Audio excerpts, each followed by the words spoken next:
All right, let's talk about rust repair and what's worth it and what's not. So, this is number 2 of the 2012 Ford E350 rehabs. This is the second van that we're doing. This one is in much worse condition, believe it or not. So, the problem here is that wheel slings everything in there. And I know a lot of people would pull that carpet back or the flooring back, and they'd slam a piece of sheet metal in there, and they'd call it a day. The problem is that wheel's still going to keep throwing it in there, and now you just created a trap for it. So now if we look down in here, and I get you down in there, what it's going to do is it's going to throw it through this hole into here, and now you're going to start rusting out your cab structure. Now, fortunately, that's full of rust flakes, but it's not completely rusted out yet.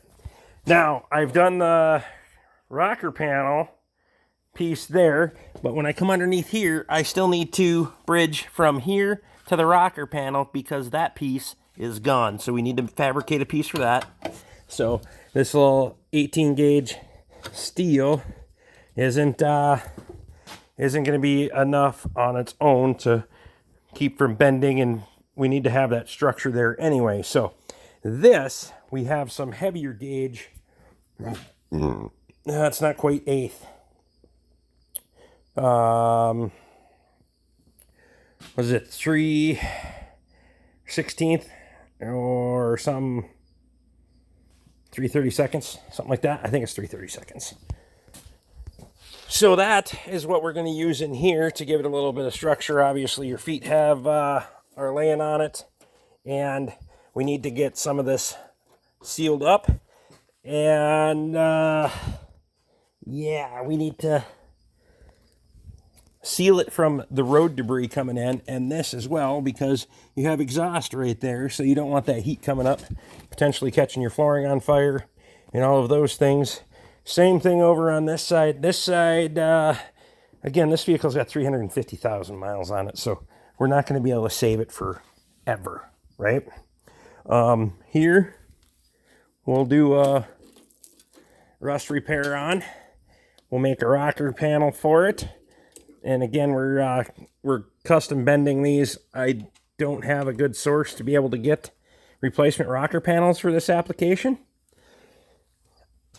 And in here, much the same. However, we have to rebuild the cab mount structure. So we're going to need to tie in and come all the way back and then tie into your cab support. So that's going to be interesting. The only benefit is that nut, I think, will come off. And we're also able to get to the head of the bolt that's there. So as long as it's not seized in that little sleeve that you can see down there, that one right there, if it's not seized in that, we should be able to get everything out, actually slide that body mount out of there, and then restructure the entire thing, put it back together. In the future, they will need exhaust manifold work, as does the other van, but for now we're going to try to make this thing look right. And I did talk to them. I have a few more days. I don't have to have it done on Tuesday. I would like to have it done on Tuesday because I got a lot of other work to do, and I have a lot of overhead tied up into this van, so it would be nice to put a little back in the bank account, but we'll figure that out next week. So there you go. That's kind of the update. We're gonna get rid of a lot of this flaky junk, and then we're gonna hit it with some rust abatement and try to prevent it from spreading too terribly bad in the future, hopefully. And then seal up the underside and try to keep all that crap from getting back in there and getting into the fresh new repairs and whatnot. So yeah, it's a little bit more grim than I was hoping, but I think we can still save it and keep this thing on the road for a few more years anyway. It's just all work, guys. It's all work. And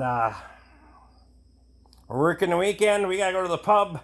I gotta go change my clothes, and we're working the pub tonight, so appreciate y'all. We'll catch you on the next one. I'll probably come back in here after we get done at the pub tonight, because this thing ain't gonna fix itself. See ya.